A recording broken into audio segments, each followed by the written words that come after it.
नमस्ते दोस्तों, आप देख रहे हैं कर्पूरी ज्योति लाइव। अंतिम में सब्सक्राइब करना ना भूलें। आप जो है कि यूट्यूब, फेसबुक, ट्विटर, इंस्टाग्राम पर फॉलो कर सकते हैं। अंतिम में सब्सक्राइब करना ना भूलें। शुभम करोतु कल्याणम आरोग्यम धन संपदा सर्वबुद्धि विनाशाय दीपज्योति नमोस्तुते दीपज्योति परम ब्रह्म दीपो ज्योति जनार्दन दीपो हरतु में पावन संग दीपो नमोस्तुते।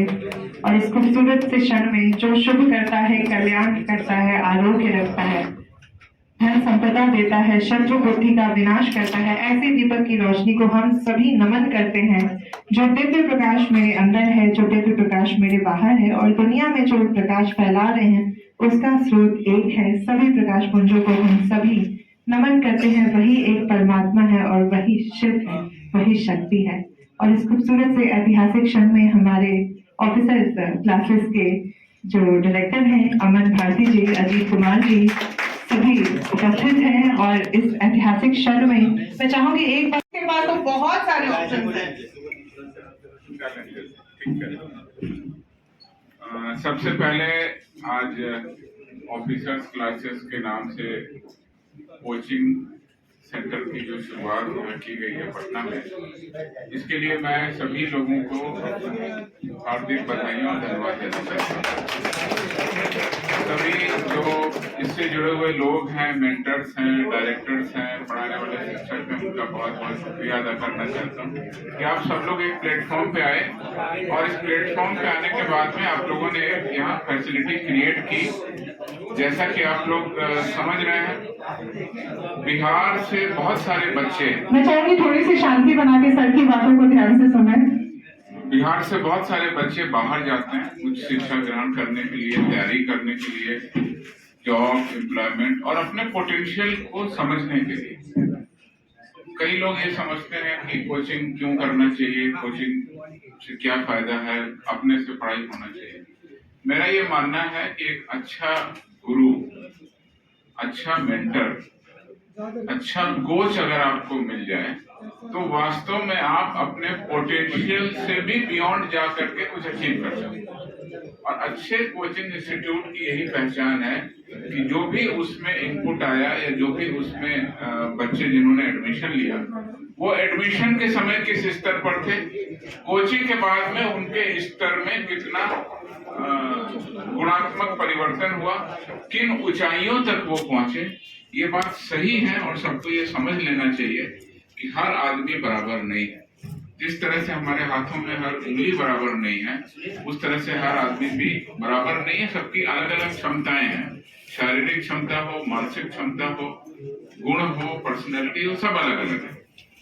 कोचिंग में आकर के उसको निखारने का जो प्रयास है वो लगातार होते रहना चाहिए। आपने 2 सवाल पूछे मुझसे, मैं उनका जवाब भी दे देता हूँ।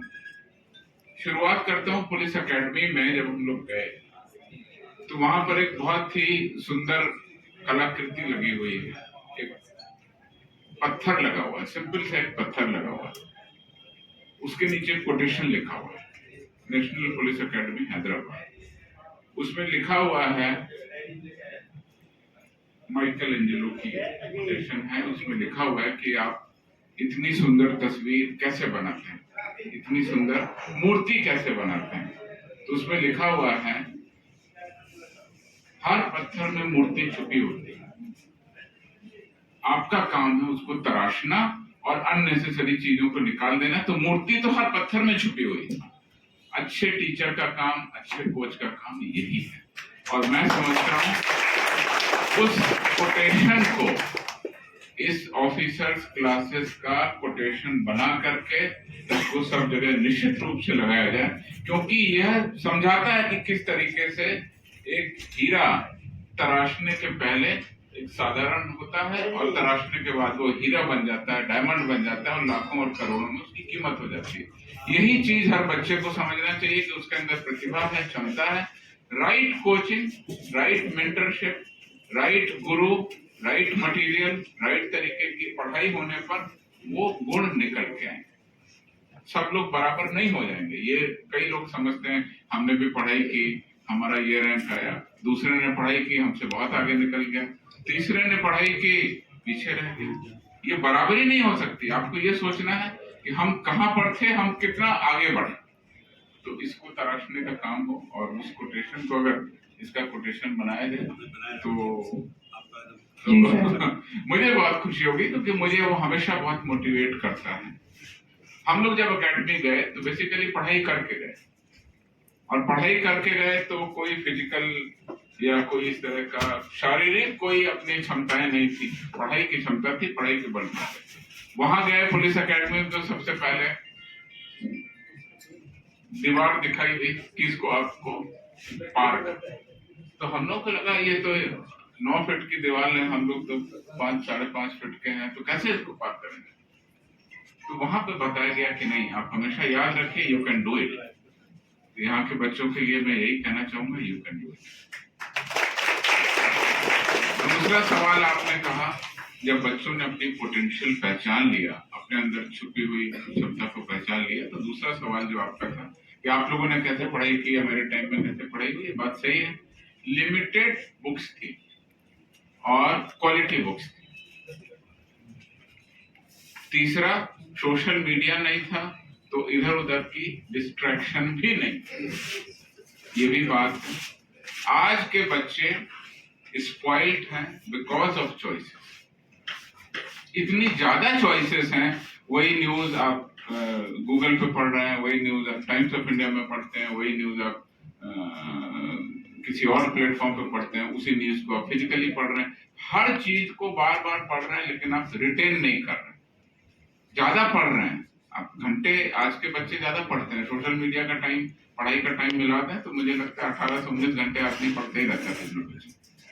हम लोग कम पढ़ते थे, लेकिन जितना पढ़ते थे उसको समझ के उसको अपने माइंड में रिटेन करने की कोशिश करते थे। आज के पास बच्चों के पास बहुत चॉइस। मैं ऐसे कहना चाहता हूँ कि पहले एक ही न्यूज चैनल होता था, दूरदर्शन, उसको आधे घंटे देख के दिन भर की न्यूज समझ आ जाती थी और पर्याप्त होती थी। आज हजारों चैनल हैं, आप दिन भर देखते रहिए, लेकिन रात में पूछिए कि आज की 10 इंपॉर्टेंट न्यूज बताइए तो शायद कोई नहीं बता, क्योंकि इतना ज्यादा देखा है और इतने ज्यादा चैनल है। तो जो यहाँ पर बच्चे अगर कुछ हैं या उनके गार्जियन कुछ हैं, तो मैं इतने ही कहना चाहूंगा, फोकस्ड पढ़ाई होनी चाहिए, लक्ष्य अपना निर्धारित होना चाहिए, अपनी क्षमता को जैसा मैंने कहा पहचान के रखिए और ये मान के चलिए you can do it. Focus approach होना चाहिए। बहुत ज्यादा distraction, too many books, too many variety of books, too many channels, बहुत ज्यादा। हाँ, कहीं पर गाइडेंस की जरूरत है तो आप एक रेफरेंस बुक रखिए, एक स्टडी मटेरियल रखिए। ये संक्षेप में आपने बताया, तो प्रश्न चूंकि ऐसा पूछ दिया तो मुझे कहना पड़ा, आपने इतना मौका दिया और मैं कोशिश करूंगा कि यहाँ पर अपना समय कुछ दे पाऊं, तो निश्चित रूप से बहुत बहुत आभार सर आपका। और इसी के साथ बिहार के छात्रों के लिए पटना में ही रहकर पढ़ाई करने, कोचिंग का उच्च स्तरीय मटेरियल लेने और अच्छे टीचर्स की व्यवस्था करने का एक साधन बन रहा है। इसके बच्चों के लिए उज्जवल भविष्य की मैं कामना करता हूं और ये आशा करता हूं कि इस कोचिंग क्लासेस के माध्यम से जो बिहार के मेधावी छात्र हैं वो पटना में ही रहकर अपने उज्जवल भविष्य को संवार सकेंगे, अच्छे नागरिक बनेंगे, अच्छी सेवा में जाएंगे, देश का नाम रोशन करेंगे, बिहार का नाम रोशन करेंगे और अपने परिवार का नाम रोशन करते हुए कोचिंग क्लासेस और ऊंचाइयों तक पहुंचेगा। ऐसी मैं शुभकामनाएं व्यक्त करता हूं और आशा करता हूं कि इसका भविष्य उत्तरोत्तर स्वर्णिम होता जाएगा। आपके ही बुक सेंटर से बुक लेते थे और आज आप खुद ऑफिसर क्लासेस पढ़ रहे, क्या लग रहा है? बहुत अच्छा लग रहा है। मैं तो दिल्ली चला गया था अपना बाल बच्चों को पढ़ाने के लिए। मेरा बेटा अभी IPS है, बहू भी IPS है, बेटी SDM है और दामाद भी है। लोगों को क्या मैसेज दीजिएगा? जो छात्र हैं, नहीं, मैसेज ये है कि अच्छे से पढ़िए, किताब NCERT वगैरह जो बेसिक बुक पहले पढ़िए, तब अच्छा रहेगा। अपना पूरा परिचय देंगे। अनिल कुमार नाम है, मैं नालंदा जिला से हूँ। Thank you. कि 69 का जो 30 सितंबर को एग्जाम होने वाला है उसके हम लोग फ्री टेस्ट सीरीज अभी चला विद डिस्कशन क्लास।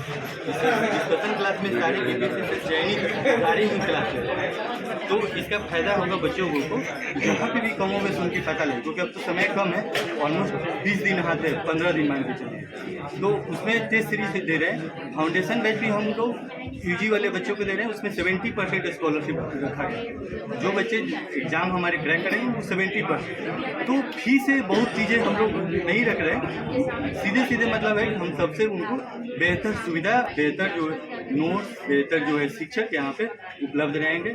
और आज इस संस्थान में आपके जो यूपीएससी के जो भी ये बच्चे हैं उनको भी हम लोग सेपरेट बैच दे रहे हैं, हिंदी मीडियम का अलग, इंग्लिश मीडियम का अलग, बहुत जो है बाइलिंगुअल नहीं, सबकी जो अलग अलग जो बैचेज रहेंगे। अपना परिचय बता दीजिए। सब टीचर कहाँ के रहेंगे? प्रोफेसर दिल्ली से भी हमारे 4 शिक्षक हैं और 3 शिक्षक यहाँ के, 7 शिक्षक परमानेंट है और कुछ विजिटिंग है, और इसमें से मैक्सिमम अधिकारी लोग हैं। अधिकारी लोग भी अपने समय समय पे जैसे वीकेंड में शिक्षक यहाँ पे क्लास लेते रहे हैं। अपना परिचय दीजिए sir. Ajit Kumar, director officers.